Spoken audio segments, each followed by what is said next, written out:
नमस्कार दोस्तों, shades of Manish में आपका स्वागत है। मैं फिर आ गया हूं एक नई कहानी लेकर जिसका नाम है वो कौन थी। इस कहानी को लिखा है नितिन श्रीवास्तव ने। तो चलिए शुरू करते हैं कहानी वो कौन थी।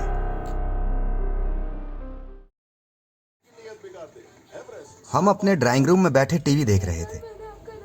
श्रीमती जी ने कहा, बहुत रात हो गई है, मैं सोने जा रही हूं, चलो तुम लोग भी टीवी बंद करो और सोने चलो।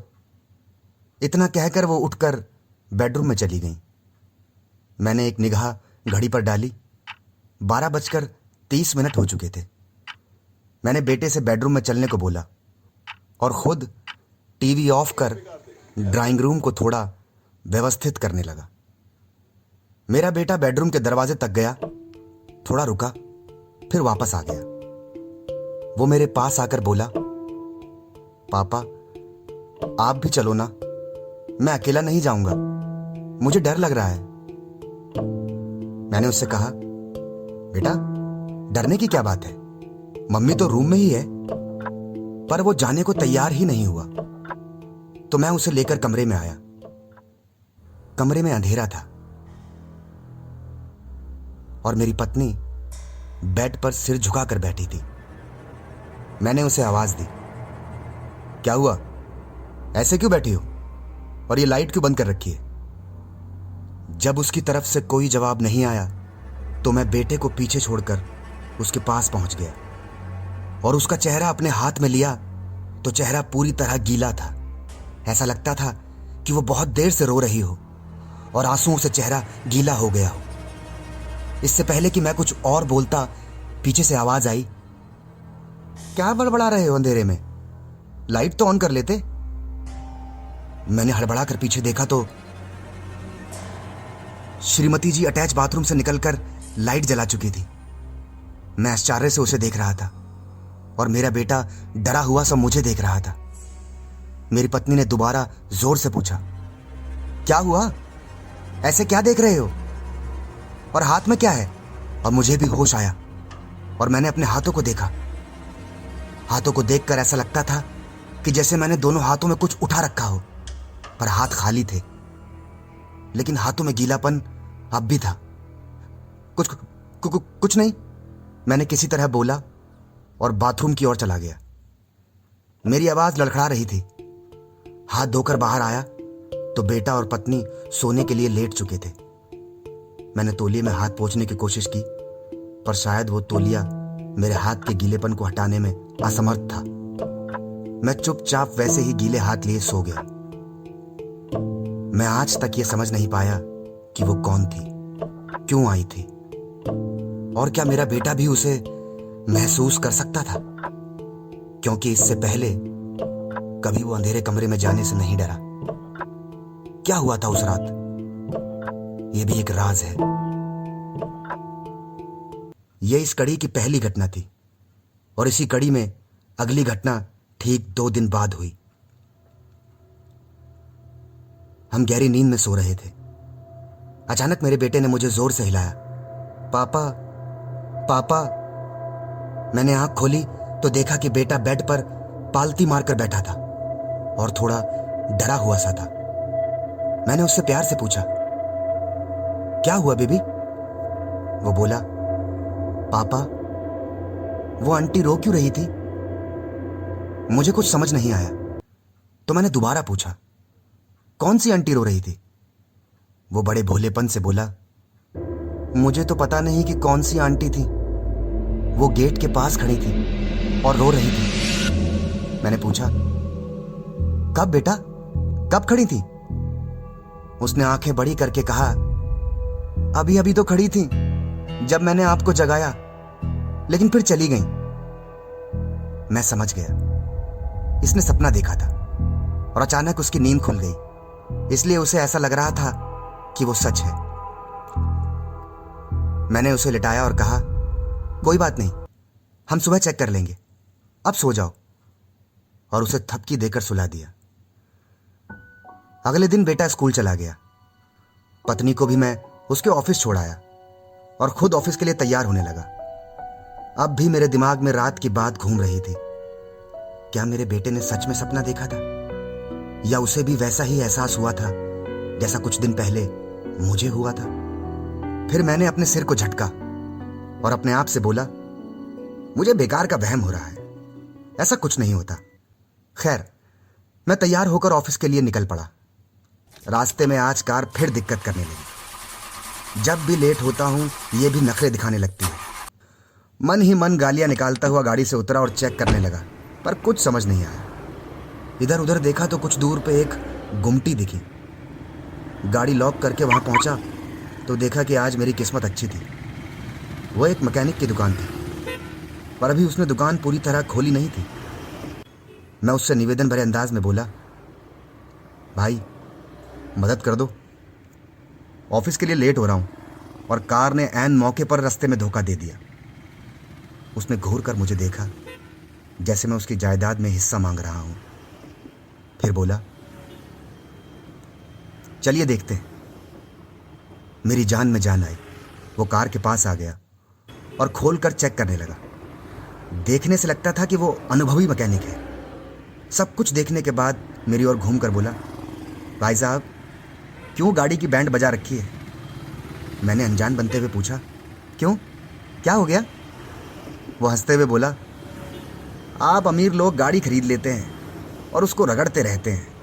उसकी सर्विस मेंटेनेंस समय पर करते नहीं और फिर गाड़ी को गाली देते हैं कि धोखा दे दिया। आपकी गाड़ी को ज़बरदस्त मेंटेनेंस की ज़रूरत है। मैं अभी तो इसको चलने लायक बना देता हूँ, पर जल्द से जल्द इसको सर्विस स्टेशन पर दे दीजिए, वरना किसी दिन बहुत बड़ी मुसीबत ना खड़ी हो जाए। उसने गाड़ी में कुछ किया और स्टार्ट कर दिया। मैंने उसे धन्यवाद कहकर उसे मेहनताना दिया और ऑफिस चल पड़ा।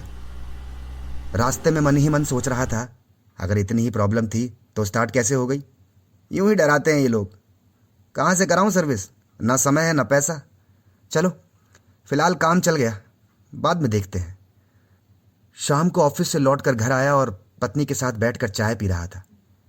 बेटे को देखा, वो खिलौनों से खेल रहा था और सामान्य था। मन को तसल्ली हो गई कि सब कुछ ठीक है। 2-3 दिन बीत गए, सब कुछ सामान्य चल रहा था, लेकिन एक बहुत हल्का सा एहसास बना हुआ था, जैसे कोई बराबर मेरे आसपास था। और वही आंसुओं का गीलापन, मगर ना तो कुछ दिखता और ना कोई प्रत्यक्ष एहसास था। इसलिए मुझे यही लगता कि शायद मेरा वहम था। एक दिन मैं पत्नी को उसके ऑफिस छोड़कर आया और तैयार होने लगा।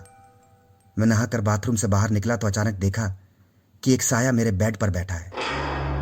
कमरे में रोशनी कम ही थी, साफ नहीं दिख रहा था, लेकिन हल्की सी आवाज मेरे कानों में सुनाई दे रही थी। मैंने गौर से उसे देखने की कोशिश की और मुझे ऐसा लगा जैसे उसके माथे पर कुछ चमकीला सा है। मैंने हिम्मत करके पूछा, आप कौन हैं और क्या चाहती हैं? उसने अब भी सिर नीचे ही किया हुआ था, पर एक गूंजती हुई आवाज मेरे कानों में पड़ी, मदद। मैं आपकी क्या मदद कर सकता हूं? मैं तो आपको जानता तक नहीं। इतना सुनते ही जैसे वो गुस्से से कांपने लगी और जो चमकदार चीज उसके माथे पर थी वो चिंगारी में बदल गई। देखते ही देखते पूरा चेहरा आग ही आग हो गया और उसने चेहरा ऊपर उठाया। मैंने जिंदगी में इससे भयानक मंजर नहीं देखा था। उसके चेहरे से आग की लपटें निकल रही थी। 2 बड़ी बड़ी भयानक आंखें मेरी ओर देख रही थी। उनमें से आग टपककर नीचे गिर रही थी। मुझे नहीं पहचानते, मुझे नहीं पहचानते, वो चिल्लाई और उसके मुंह से एक काला धुआं निकलकर सब तरफ फैल गया। मेरा दम घुट रहा था। ऐसा लगा मेरे प्राण बस निकल रहे हैं। मुझे दिखाई देना बंद हो गया और मैं अचेत होकर गिर गया। जब होश आया तो मैं वहीं जमीन पर गिरा हुआ था। सिर दर्द से फटा जा रहा था। मैंने अब तक वही गाउन पहना हुआ था जो मैं पहनकर बाथरूम से बाहर आया था। मैं उसी हालत में बिस्तर पर लेट गया और सो गया। कुछ समय बाद ऐसा लगा कि किसी ने मेरे सर पर जोर से हथौड़ा मारा और मैं उठकर खड़ा हो गया। और तभी डोर बेल बजी। मैं बिस्तर से उठा और चारों तरफ देखा। कमरे में अब भी धुआं सा लग रहा था। मैंने दरवाज़ा खोला तो देखा सामने मेरी पत्नी बेटे को लिए हुए खड़ी थी। वो ऑफिस से लौट कर आ गई थी। उसने ऊपर से नीचे तक देखा और बोली, क्या हुआ, इतना पसीना क्यों आ रहा है, ऑफिस क्यों नहीं गए, सब ठीक है ना? जल्दी में कोई बहाना समझ नहीं आया, सो बोल दिया, कुछ नहीं, गाड़ी में कुछ दिक्कत आ रही थी, स्टार्ट नहीं हो रही थी और तबीयत भी ठीक नहीं लग रही थी, इसलिए सो गया। पत्नी अंदर आते हुए बोली, मुझे फ़ोन कर देते, मैं जल्दी आ जाती। खैर चलो रेस्ट करो, मैं चाय बनाती हूँ। मैंने मन ही मन सोचा, बच गए। तभी मेरा बेटा बेडरूम से चिल्लाया, पापा यहां धुआं क्यों है? अचानक मुझे सब कुछ फिर याद आ गया और मेरी रूह कांप गई। मेरी कमरे में जाने की हिम्मत ही नहीं हो रही थी। मेरी पत्नी भागते हुए कमरे में गई और बोली, कहाँ है धुआं? बेकार में डरा देते हो, चलो कपड़े बदलो।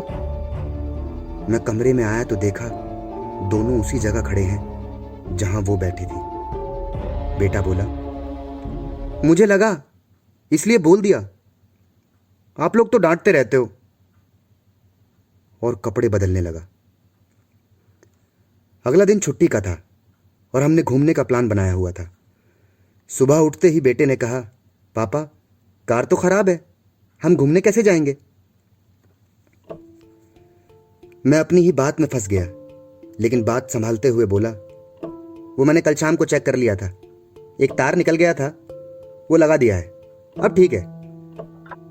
पत्नी बोली, देख लो कहीं कुछ दिक्कत ना हो, आज चाहे कार ही दिखा लो, घूमने फिर कभी चल देंगे। मैंने कहा, नहीं ऐसा कुछ नहीं है, सब ठीक है, चलो तैयार हो। और फिर हम तैयार होकर निकल पड़े। लगभग 10 मिनट चलने के बाद कार में अजीब सी आवाज़ आने लगी और वो बंद हो गई। मैंने पत्नी की ओर देखा, वो गुस्से से मेरी तरफ देख रही थी। एक धुएं का भपका सा मेरी ओर आया, ऐसा लगा मेरा दम घुट रहा हो। तभी वही आवाज़ मेरे कानों में दोबारा गूंजी, अब पहचाना मुझे? मैंने हड़बड़ाकर इधर उधर देखा तो सामने वही मैकेनिक जिसने पिछली बार मेरी कार ठीक की थी दिखाई दिया और बोला, भाई साहब मैंने आपको बोला था कि किसी दिन आप मुसीबत में आ जाएंगे, मगर आपने मेरी बात नहीं सुनी। मैं आश्चर्य से उसको देख रहा था। फिर मैंने पूछा, तुम यहाँ क्या कर रहे हो? वो बोला, मैं तो यहीं आगे गांव में रहता हूँ, आज दुकान नहीं खोली इसलिए घर पर ही था, कुछ सामान लेने गया था, लौट रहा था तो देखा कि आपकी कार रुकी है, सो आ गया। मैंने देखा थोड़ी दूर उसकी साइकिल खड़ी थी और उस पर थैला रखा था। मैंने उसको बोला, अगर हो सके तो देख लो, बस इतना कर दो कि घर तक पहुंच जाए, मैं इन लोगों को घर छोड़कर सर्विस स्टेशन पहुंच जाऊंगा। वो मुस्कुराते हुए बोनट के अंदर झुक गया। 5 मिनट के बाद कार स्टार्ट करने को कहा। मैंने कार स्टार्ट की और बाहर देखा तो ना तो वो मैकेनिक था, ना ही उसकी साइकिल। मैंने पत्नी और बेटे को घर छोड़ा और कार को सर्विस स्टेशन में दे आया। पत्नी और बेटे का मूड खराब हो गया था, पर मैं एक तसल्ली का सा अनुभव कर रहा था। शाम को सर्विस स्टेशन जाकर कार ले आया। मेरी कार नई नवेली दुल्हन जैसी चमक रही थी और जैसे ही अंदर बैठा एक मीठी सी आवाज कानों में आई, धन्यवाद। तो दोस्तों, ये थी कहानी वो कौन थी। इसे लिखा था नितिन श्रीवास्तव ने। आशा करता हूं ये कहानी आपको पसंद आई होगी। जल्द मिलूंगा आपसे एक और नई कहानी के साथ। तब तक अपना ख्याल रखिए।